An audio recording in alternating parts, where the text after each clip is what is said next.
Why would you ever want to deal with these people? They're awful. This screaming horde of children or man children. It's all men, which I guess might not be an issue for Fuentes, but it would chafe me a little bit, I guess. And they're aggro and they're demanding and they're mentally ill. Like, so many of them are clearly deranged, and you can't engage with them like normal people.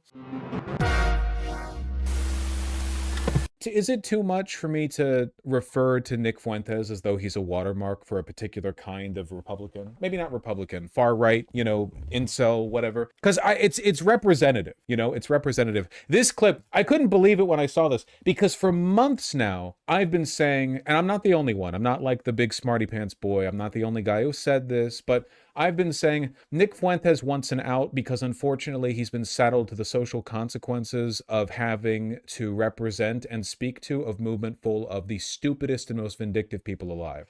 That every day he wakes up and he looks at his community and it's full of insufferable, stupid, like culture warrior dipshits they donate asking like if it's bad that their wife of 8 years is actually 1/8 Jewish on their mother's side or something. Or like, what was that one? I really like this one. It was the person saying like, oh, we're going to homeschool our children. Do you have any reading recommendations? And Nick Fuentes was like, I don't know, math, reading. Oh, well, what do you think I'm going to say? Like, oh, read them Holocaust book, like the denying the Holocaust for 5-year-olds or what, like that shit. You know what I mean? So he's the movement is insufferable. Fuentes, he's a smart guy, you know, so he thinks himself above them. But unfortunately, like that's what happens when you get saddled to the movement. This is a good clip.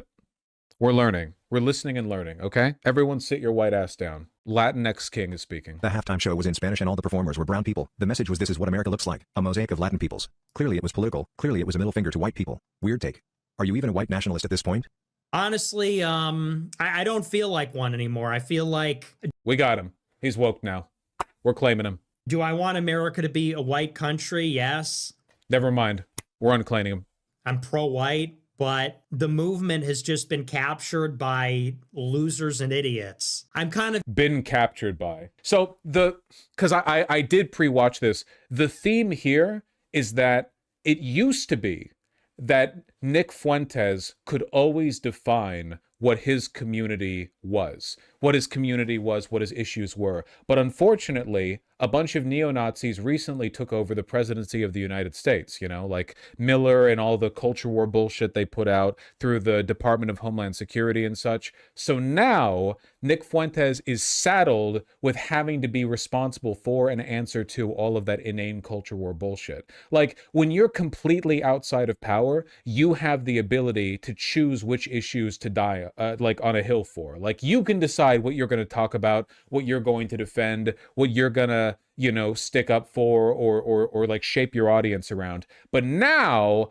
sorry, buddy, you're on the list, you know, you're on the hook. You've got to defend every single thing Kristi Noem does. As he's going to say in this clip, like, oh, well, no. You have to hate the Bad Bunny Super Bowl halftime show. You have to. It's the culture war mandates it. This is what happens when you're actually tied to a movement that's in power. And it's the reason why I've said that people like Nick Fuentes aren't really a political threat. He would rather be out of power so that he can decide what he wants to talk about, because he doesn't like being saddled with the kind of, energy that you get when you're held to account for what's actually happening in the real world. Now you have to deal with those annoying culture warriors. But they've always been there, man. Back 10 years ago, you could be conservative and you could have conservative opinions without necessarily validating everything every Gamergator said. Like, you had to pretend to be outraged by every video game that had character customization options that included an agender thing. Like, imagine Nick Fuentes talking about that, you know? But now, sorry, those guys run the White House. So now you have to. So, hey, everyone. Hey, new tweet from JD Vance. He is outraged that the localization of this Japanese RPG has included mandatory censorship, and you can no longer see the mons pubis bones of the 14-year-old healer character that you get added to your party in chapter 2. New tweet. Everyone get in on this one. We need all hands on deck. The president's going to talk about it soon. Just done pandering. I hate these people. When I look at what the movement has become, like the kind of impulses that have captured it, it's just kind of depressing.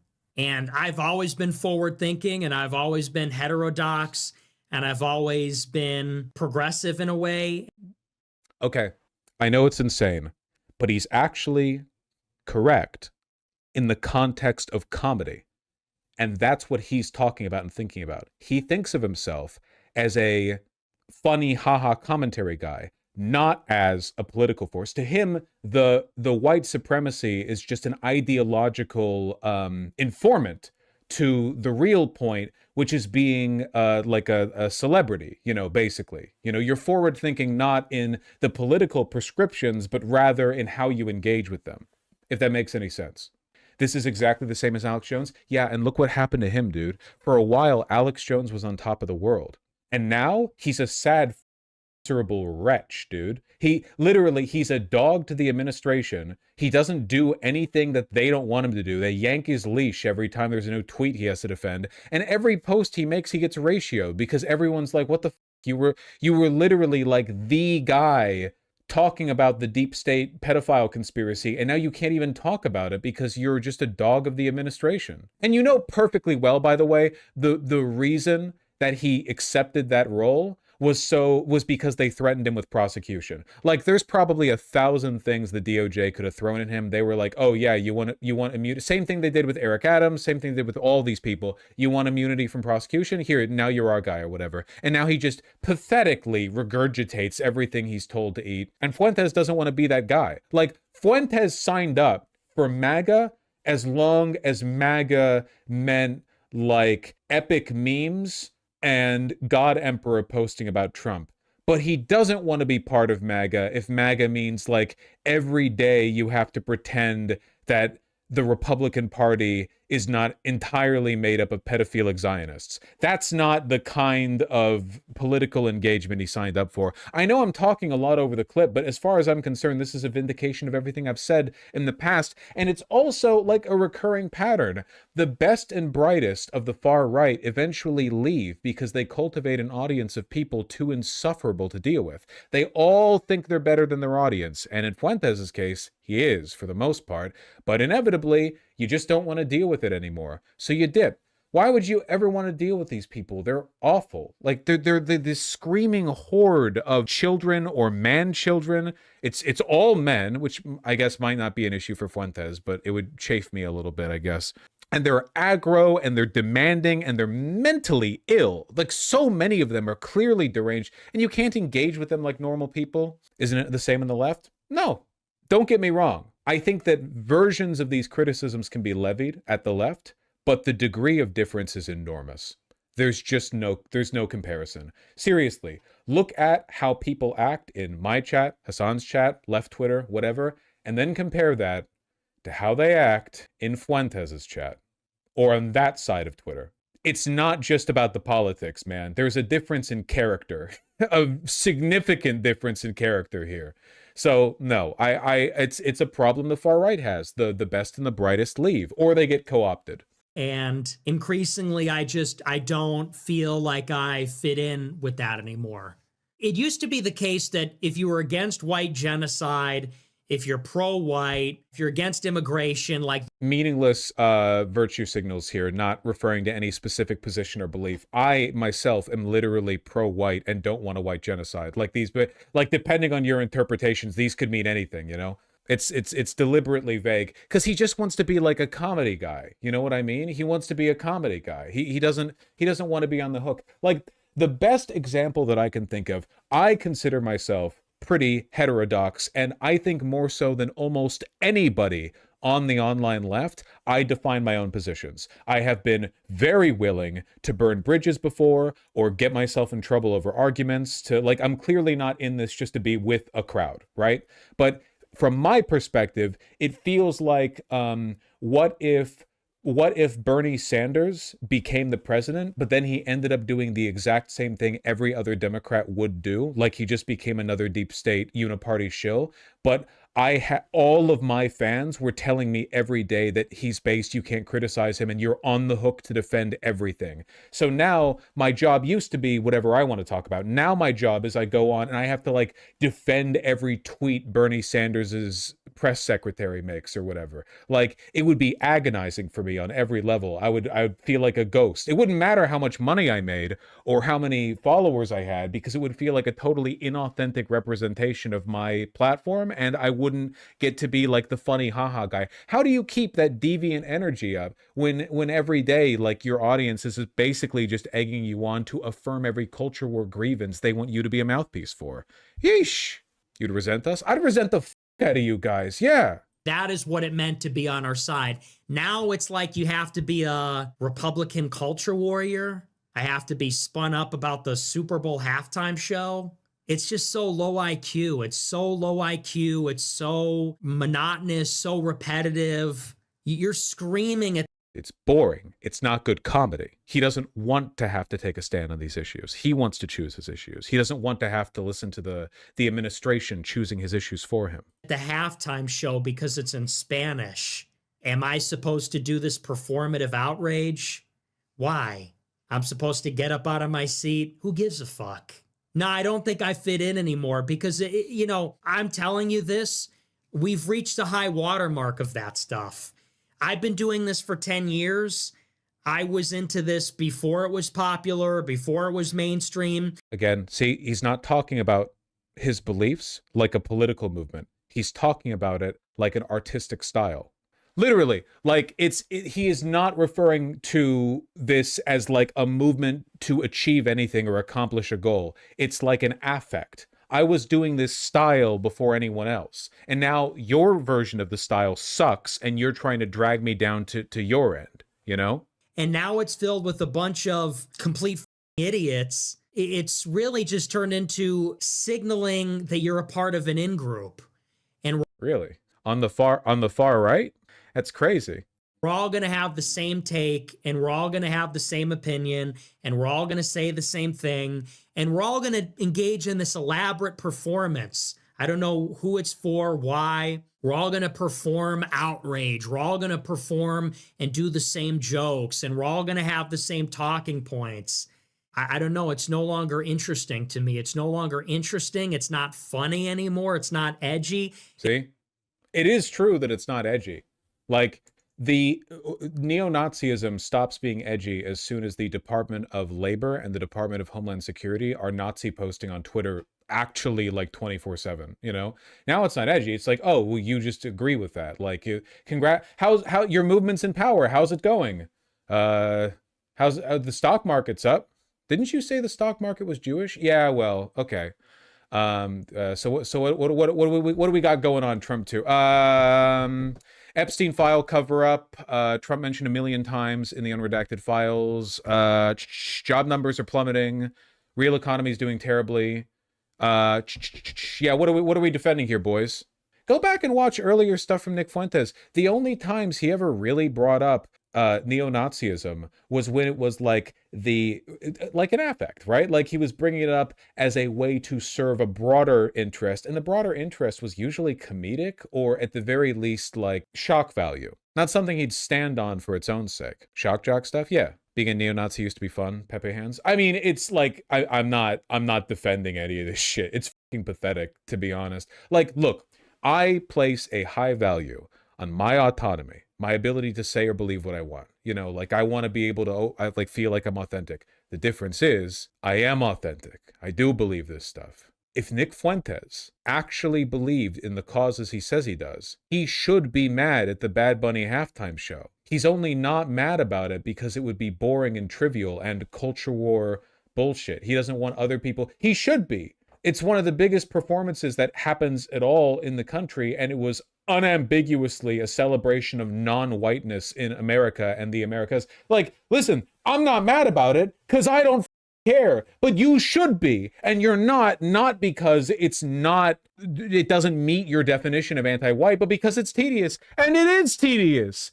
So why not just drop the white nationalism stuff or white supremacy, whatever the you know? Why, what? Just then get around it. Just find other ways of being funny. I don't give a shit. I don't care. It's so far down the damn. I keep telling, just move.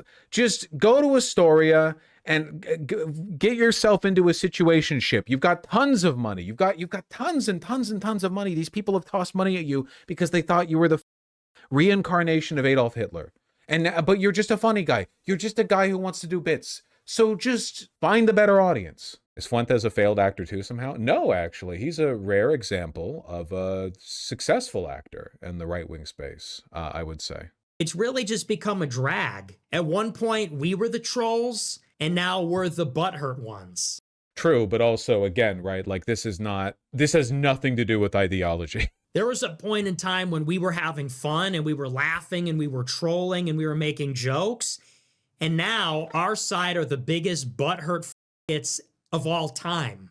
The far right has become the biggest butthurt faggots ever. Everybody's mad all the time. You can't make jokes. Everyone's moral fagging about everything. Purity spiraling. Who could have that humorless moral puritanism in my neo-Nazism? When he's right, he's right. Yeah, just like what kind of world did you think you were building? What did you think your followers wanted, man? At the end of the day, people don't even really have a vision for what the country should be. I mean, half the people complaining about the halftime show aren't even white nationalists. They don't even know what the they are. They just have these grievances. They don't care if America... Do you think Megyn Kelly gives a shit if America's white or not? Megyn Kelly is bitching about it like... Megyn Kelly's pretty racist. You think Megyn Kelly is based? Megyn Kelly's screaming, the Super Bowl should be unifying. It should be in English. You think Megyn Kelly's a white nationalist? She isn't. She's just pandering to, like, I don't know, this, like, really bitter, like, white resentment politics. Damn, that's crazy, man. Surely the first to have done so as well. Again, look, I think Nick is a smart guy. I've always thought he's a smart guy. This, to me, is pretty stupid. For one, do you not know? It's not about politics for you. You just like being the guy. You can't complain. What you're essentially saying is that other people who are more successfully advocating for the political bloc that you claim to belong to, you don't support them because they're doing it in a butthurt way. Like for you, it's about the affect. But do you know that, or do you not know that? Is this like a moment of self-discovery? Are you trying to like prime your audience for your departure from this? Are you going to pull a Richard Spencer or a Hanania or something? Like what's the white grievance politics? Is the whole thing this has always been about. And it's not oppositional. It's not reflected on the other side. This is not anti-white grievance politics. I love white people. I am a white people. It's an imagined one-way battle that you pantomime in an effort to bring people on board a bunch of like low IQ slop political positions. Believing that the Super Bowl was anti-white is low IQ. I agree. But what's also low IQ is every other thing you believe. I only believe high IQ stuff, like I'm pro-white and anti-white genocide. Yeah, I'm sure. I've always said this. I want to imagine a better future. I'm actually a progressive. And this kind of like Oliver Anthony, Matt Walsh. Isn't Nick anti-empiricist? Well, yeah, what else would he be? He's a Nazi. Well, not even really a Nazi. He talks about being one. You have to be an anti-empiricist to get the level of ironic postmodern comedy out of the far right that you do as Nick Fuentes, but I don't really think... Again, one of these days he's going to hang his hat up. Walsh, like knuckle dragging, like bitter ass face thing. We're all going to be grumpy and mad. I've never been on board with that. I've always seen it as defeatist and pathetic and basically just this big loser mentality. The halftime show was in Spanish. Oh, I didn't know that. You're telling me for the first time. It's like, okay. The message was America is full of Latin people. Well, you know, it is. Or do we live in reality? The message. These are not anti-white genocide positions, my man. Putting the Super Bowl halftime show entirely in Spanish is like a resounding victory for people who are in favor of increased Latin immigration into the United States. Like there's a pretty like big one-to-one on this. If Bad Bunny says that non-white people, Spanish-speaking non-white people across the two continents, you know, there's a synchronicity and a unity and they belong in America too. Like that's pretty much one-to-one to your other position. You just only like pretending to be anti-white genocide when it's funny. And it's not funny this time. Message is America's full of Mexicans. Just drop it, man. Come on. There's got to be another, like, less insane set of positions you can pretend to adopt that also give you that comedic juxtaposition you can use for being wacky with it. Mexicans, okay, America is like a quarter Hispanic. Why does he even keep doing the white genocide bit if he wants to stop having a stupid audience? No. That's exactly my point. Like what? Like you're half-assing it right now. If you're essentially saying I'm not engaging with the right-wing culture war anymore because I don't find it funny, you can't do that and then say, well, but I'm still holding on to the core position of being anti-white genocide, as you nonchalantly say, like, yeah, man, there are lots of Hispanic people here, whatever. What do you mean, whatever? That's the whole thing you're supposed to be mad about. But you don't want to be mad about it anymore. Then what are we doing here? Then at the end of the day, everyone ends up pro-white genocide. Everyone ends up loving black people. So, like, I don't know, like, get real. It was clearly a middle finger to white people. You know, I didn't really feel like that at all. It just, that message wasn't really there. But you see what you want to see, and you can go on Oliver Anthony Island and be seething about it. All these various events over the past 6 months, it's just like, get me out of here. I'm a celebrity. Get me out of here. Charlie Kirk was a time traveler. Hands off Venezuela. Hands off Greenland. I support ICE, but they're being too mean. The Super Bowl's in Spanish. It's like, this is not something that I f with at all. Lunatics are running the asylum. People that 9 months ago were woke are now telling us what's based. I don't know. I'm not a part of it. A non-83-cent 20. It is pretty funny. It's a plea for help to Mamdani. Seriously, no, he could be a big Mamdani guy for sure. I don't know. I think it's interesting. On a personal level, I think I've said everything I have to say about Nick Fuentes. On a systemic level, I think it's a really interesting indication, like in a watermark sense, or waterline, like the waterline, the mark of the waterline. It's interesting in the sense that, like, there is probably a widespread belief among people on the far right. Watershed? Thank you. Yeah, that's the right term. A widespread belief that right now the juxtaposition is between maintaining some degree of content authority, autonomy, versus being a regime shill. But everyone sees the regime is on its way out. Notice how he said the past 6 months? That's interesting. I'm not saying that corresponds perfectly to the release of the Epstein files, but I definitely think that over the past 6 months, being a big, like, pro-Trump guy has gotten to be a lot less fun. You basically get to, you can choose between, like, do you want to abandon the ship, or do you want to be one of those guys who will be known for just regurgitating the party line nonstop, even as members of the party are looking for a way out? You know what I mean? It's just not cool to defend Trump anymore. It might have been cool for a little while in late 2024 and early 2025 before everything, like, really hit. But now, like, day to day, like, wake up, Trump supporter, wake up, Trump defender. You have 8 more hours of pretending that he's not a pedophile to get to. You know, it's like, what's the point? You're not doing anything. You're not making America any more white. ICE barely manages to meet, like, a fraction of their estimated quota. They're pulling out in Minneapolis. They're tanking the reputation of the regime. Even longtime Republicans people aren't even turning out for the special elections. It looks like the midterms are going to be a slaughter. You're hitching your ride to a dying ideology, to a failing wagon, and people are going to remember that about you too. This stuff doesn't wash off, you know? What, more clips of him doing all this? What's all this? Kid Rock is a pathetic. Agreed. But an immigrant, who burned our flag, and walked a camera back W-15 third world country flags, all while we're getting by their migrants. Paid for by Robert Kraft, a billionaire Zionist Jew, had a photo op with the Patriots next to a Jewish flag and Netanyahu? Fuck that. They ruined football long ago. Used to be for masculine men. You're shutting out. You're shutting out. That he believes your ideology. It's a incoherent garbage mess of buzzwords from a person who's more ideologically pure than you. Thank you for the big super chat. You're shutting out, and it's disgusting. Like, you kind of just disgust me. You're scaring the hose. You're shutting out. See, again, it's so lame to defend MAGA now. They have no cultural power. They don't get the Super Bowl halftime show, you know? Being like a warrior for Trump means hating everything and everyone. Sit down, have some taco dip, and relax, okay? It's gonna be fine. Enjoy your spectacle. Enjoy your goy ball. It's literally not that serious. It's not that deep at all.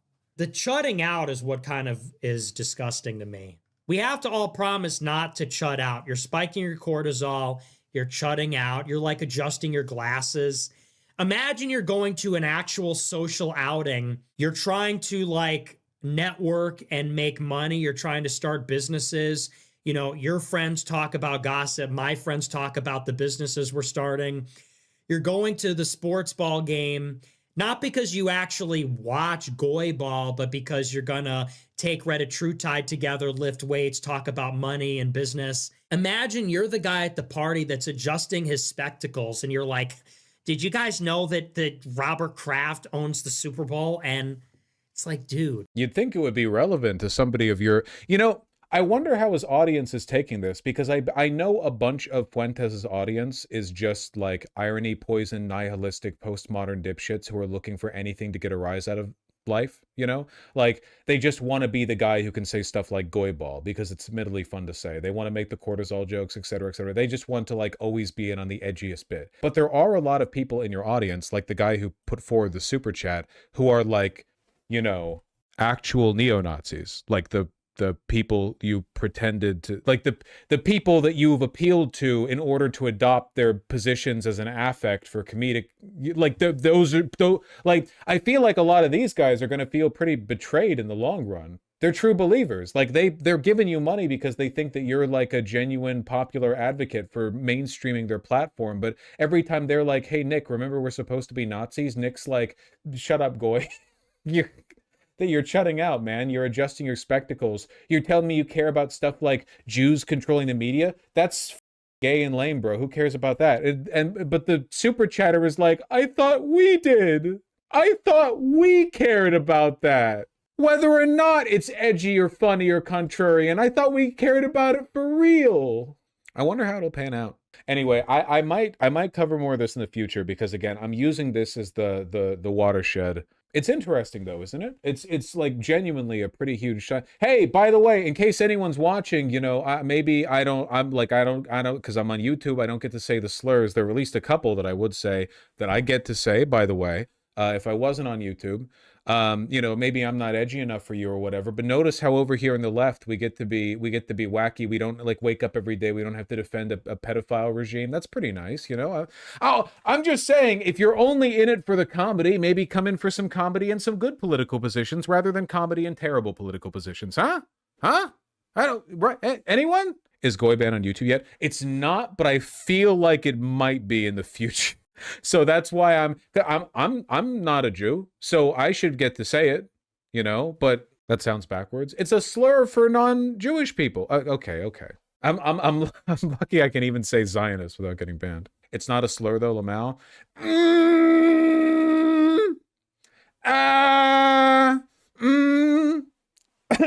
It's not a slur, but everyone who says it's a Nazi. Well, also, like, Jewish supremacists do use it when talking about non-Jewish people. The only reason we don't really care about it is because Jews themselves are a marginalized group. But I mean, like, yeah, it's like there's a million slurs for white people no one cares about.